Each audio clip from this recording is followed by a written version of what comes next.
Thanks, guys. Every year, PricewaterhouseCoopers releases its annual Global CEO Survey at the World Economic Forum's annual meeting. And this year's survey has some good news. Last year's survey showed an absolute low when it came to business confidence across the world. This year's survey says that more CEOs were feeling confident about the prospects over the next 12 months. 1,200 CEOs were polled from across 52 countries, and 81% of them said they were confident of their prospects this year. That's compared to 64% last year. 31% said they were very confident, as opposed to 21% last year. As for a recovery, are we in it? Will it come a few months down the line? Well, here's an interesting contrast.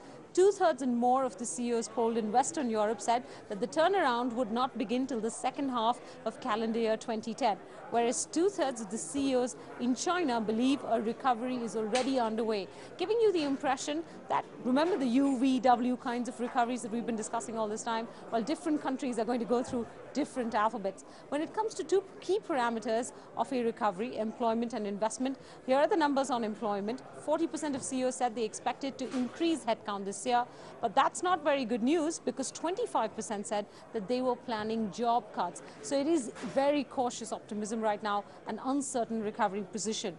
As far as investment goes, well, most CEOs were hoping to sit on cash. Cash is still king, and many of them said that if they were investing, they were only investing in making their operations more efficient, not in growth and not in expansion. So for more on this survey, for how deep and sustainable this confidence is, I spoke with Dennis Nally, the global chairman of PricewaterhouseCoopers.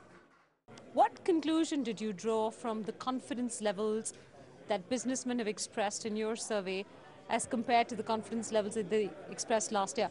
Definitely the confidence level is higher, but is it more sustainable? Does it have depth? Well, you're right. Things are better today, and that's what's coming through the survey. People are feeling better. They're more optimistic over the next 12 months. A year ago, I would describe it as people were just trying to survive. I mean, with all the uncertainties that were out there, the liquidity issues, the ability to refinance as the case may be, there were a lot of dark clouds that were really there. And, whether we still, have dark clouds or gray clouds or whatever, they're still there. There's still concerns that are embedded in the survey results, which I think would suggest we're not out of the woods yet. We don't have, clear blue skies at this point in time in terms of how the CEO community is really looking at this recovery. There's issues that are there that are still concerning, and I think that's reflected in their overall attitude. Better today, but not ready to say this is all behind us, so let's move on and it's business as usual. Does that mean that they're not adding to people, not employing more people, hiring more people, not investing more money? Again, it's a mixed bag. If you look at where companies are located, clearly you're seeing companies that are in the developing markets much more optimistic, and therefore they're adding jobs, they're adding people. In markets where there's still concern, I would say caution. So some companies are still cutting and reducing heads, and a fair number are actually keeping headcount flat. And again, I think that is just being cautiously optimistic about what the next 12 months will do for us. It's interesting when you look at the survey results, the number one investment priority deals with still cost cutting, cost efficiencies, productivity enhancements, supply chain management, which tells me that CEOs are still concerned about the stability of this recovery. They're still focused on the basics, if you will, and they're not thinking about M&A activity. They're not thinking about growth in new markets. They're not thinking about new product development as aggressively as the way they would if the degree of optimism was really out there like it was several years ago. So if they are investing, they're investing in more efficient operations. But most of them are in fact not investing at all.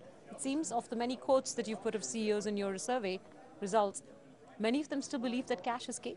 There's no question. I think this crisis put such a spotlight on the whole issue of liquidity, balance sheet management, the ability to finance, the whole issue of excess leverage. All of those issues loomed very well in terms of how you thought about the business and your business prospects. And for some, there was a very bad experience, let's face it. And so, you see that carrying over. Liquidity, cash is king, your comment. You know, that's the focus point. You know, investments, whatever investments are being made, they're not being made through leverage. They're not being made through debt, capital. They're being made through internal cash flows. And I think that reflects sort of the hangover effect of what the last 12 months has really been. The confidence levels are, of course, much higher in the emerging markets. With the developed markets, did you come by fears of maybe a prolonged recession or possibly even another slide into a degrowth situation, what people are calling the double dip situation at all? Is that what CEOs are scared about and actively planning against in some fashion? Well, you know, I don't know that they're planning for that, but if you said, what is the number one concern on the part of all CEOs today, it is a prolonged recession. And that is true whether you're in a developed country or a developing country. The number one. Now, that confidence level, if you want to describe it as that, is better today than what it was a year ago. That's the good news, but it's still the number one issue. And I think when you take that back to what we've been talking about, I think that influences how you think about your business model, your business plans for the next 12 months. Did you, whilst you were speaking to these CEOs, were you able to come upon certain industries that were a little more confident of riding out the next 12 months with decent growth numbers, and others, like for instance commodity, there seems to be a sharp comeback in the commodity industries by virtue of the price rises that you're seeing. Yeah. But does that mean that they feel more confident about the next 12, 14, 16 months? Yeah, I think it might be reflective on what they're seeing today. And obviously, in the whole area of commodities, you know, the short term is critical versus the longer term. But it's interesting, you know, probably, you know, the sector that is most positive in terms of adding jobs is the financial services sector. Now, again, that could very well be that you're getting back to just replacing jobs that were in effect lost 12 months ago. The cuts were deep. But the cuts were very deep. But when you look at the cut by sector, that is the number one sector that's adding jobs. And so, you know, I guess that tells you, you know, how at least, you know, those executives are really looking at over the next 12 months or so.